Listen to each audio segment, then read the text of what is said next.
আমরা মধ্যপন্থী রাজনীতির যে লড়াই শুরু করেছি সে লড়াইকে ধরে রাখবেন। আমি আপনাদেরকে যেটা বলতে চাই যে পুরো বিশ্ব জুড়ে একটা অস্থির অবস্থা বিরাজ করছে। সাম্রাজ্যবাদী শক্তি পুরো বিশ্বকে অস্থির করে তোলবার জন্য বিভিন্নভাবে যুদ্ধ কৌশল করছে। আমরা এই ঢাকায় দাঁড়িয়ে এই ঢাকাকে, এই বাংলাদেশকে প্রোটেক্ট করতে চাই। সাম্রাজ্যবাদী শক্তি যে যুদ্ধ শুরু করেছে সেই যুদ্ধ থেকে বাংলাদেশ কিংবা দক্ষিণ এশিয়া রক্ষা পাবে না।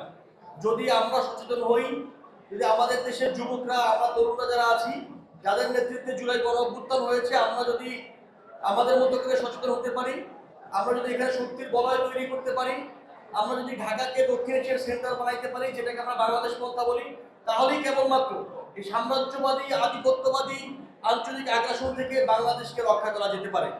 সুতরাং আমাদের সামনে সেই লড়াই এখনো অপেক্ষা করছে।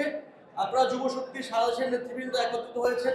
আপনাদের সবাইকে আমি সে আদর্শিক এবং মাঠের লড়াইয়ের প্রস্তুতি নেওয়ার আহ্বান জানাচ্ছি।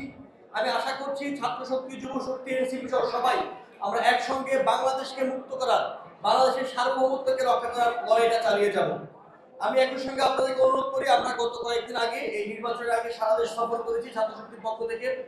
আমি সেখানে কিছুটা লক্ষ্য করেছি যে ছাত্র শক্তি, যুব শক্তি এবং এনসিপির মধ্যকার যে সমন্বয়, সেটা সারা দেশে কিছুটা ঘাটতি আছে। আমি আপনাদের সবাইকে অনুরোধ করবো, যুব শক্তির ভাইরা যারা আছেন, সারা দেশের নেতৃবৃন্দ যারা আছেন, আমাদের সারা দেশের ছড়িয়ে ছিটিয়ে থাকা ছাত্র শক্তি নেতৃবৃন্দের সঙ্গে আপনারা সমন্বয় করবেন, তাদেরকে বিভিন্নভাবে সহযোগিতা করবেন।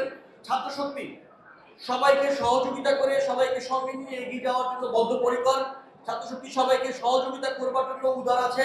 আমি আপনাদেরকে আবার অনুরোধ জানাই যে আপনারা সারা দেশে ছাত্র শক্তির প্রায় সবগুলো জেলায় কমিটি গঠন হয়েছে, উপজেলা কমিটি গঠনের প্রক্রিয়া চলছে। আপনারা সবাইকে সঙ্গে নিয়ে সমন্বয় করে কাজ করুন, আপনাদেরকে আমি সেই অনুরোধ জানাই।